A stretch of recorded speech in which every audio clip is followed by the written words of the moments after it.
I was able to stack up 20,933 points for loot arc enemies during a night raid on Stellamontes. The night raid increases the amount of enemies that spawn as well as how quickly they respawn in each area. Now for my equipment, I brought in a Venator and a Hole Cracker with 6 stacks of ammo each, 2 light shields, 2 stacks of healing and shielding items, 8 stacks of adrenaline shots. This ended up being a little overkill. A set of zip lines, which I didn't use, a snap hook, which I did use, a deadline for the bastion in case I spawn near it, and then a set of defibs because I had empty space to play with. Now once you spawn in, you just want to head for whatever area is closest to you. This rotation is essentially going to cover about half of the map, so it doesn't really matter where you start, just that you rotate towards the major areas that have lots of enemies in them.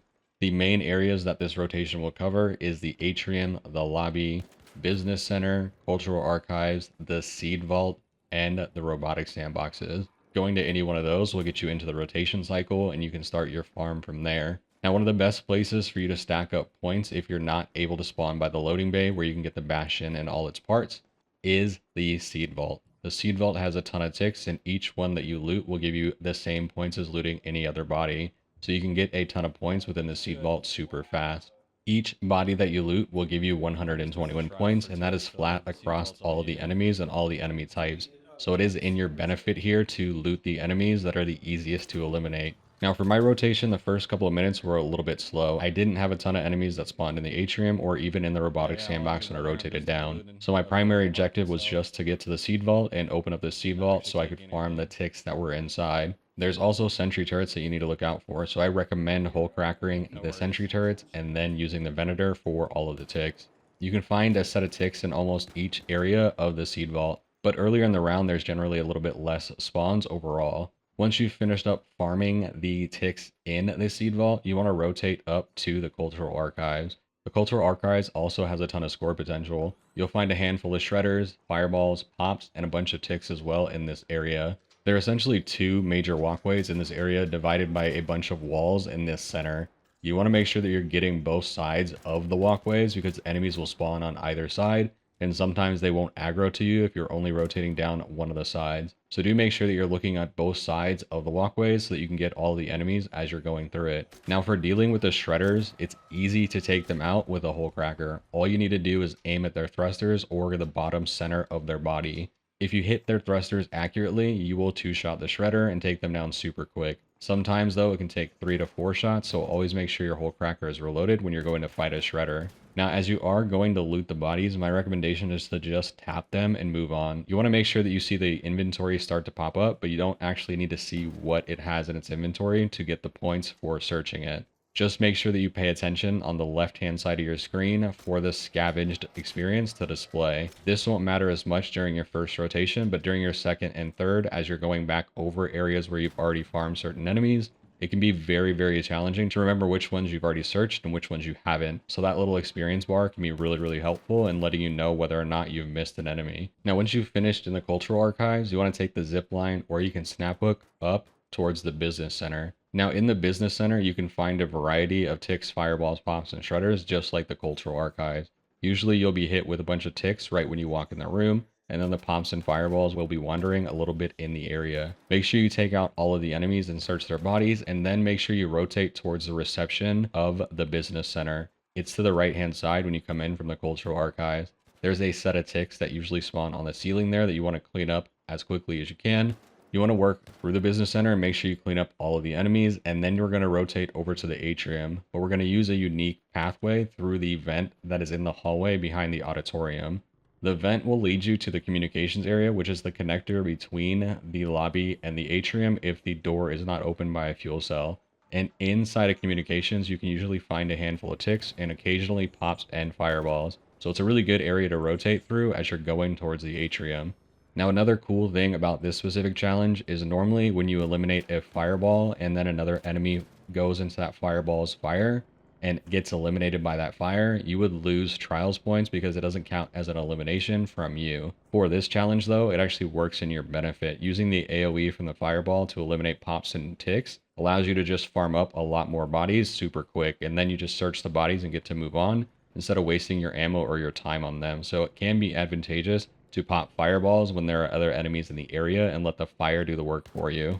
Now, once you're done in communications, you're going to rotate back into the atrium via a small little area just outside of communications. You'll need to crouch to get through it, but it gives you a great vantage point on the area. I recommend taking a second when you're in this spot to look around the room to see if you can spot enemies around. If you see a few enemies, it's good to rotate out and up the stairs if needed to get to them. But if you don't see any enemies from where you are, I recommend just rotating to the lobby and not spending time looking for enemies that are probably not there. As you are rotating between the bodies, do your best to keep your weapon stowed. You want to give yourself as much run speed as possible in between the bodies that you're searching. Now, once you've finished up into the atrium, you want to head down into the lobby. The lobby has two different main sections, which you're going to find enemies in. And just make sure that you take your time to work through this space if it's filled with a bunch of enemies, because they can come out of a lot of hidden corners. And there's a couple of shredders too that will add a lot of threat to the area. In the lobby, you can also get some flyers. You can also find wasps, fireflies, and even hornets that roam this area. So make sure that you always have somewhere that you can duck behind in case you catch aggro from one of those flyers. And then lastly, you can also find sentry turrets in this area as well. So this area can have a ton of different enemies and a ton of variety and a lot of opportunity to stack up points, but it comes at the cost of being also super dangerous with not a lot of cover to work with. As you are eliminating enemies, do your best to take mental notes of where the enemy bodies are and what types of enemies you've eliminated through your first rotation.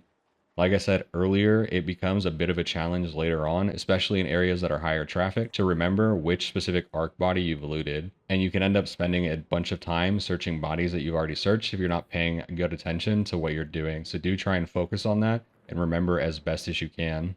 Now, once you've finished with the enemies in the lobby, I recommend taking the escalator stairs down to the metro area. You can find a good amount of enemies in these stairways, and it's a good place to stack up points pretty quick because they're kind of clustered in a smaller area. Once you've made it down into the metro area, you want to pay attention for the enemies that can be scattered by the extraction area.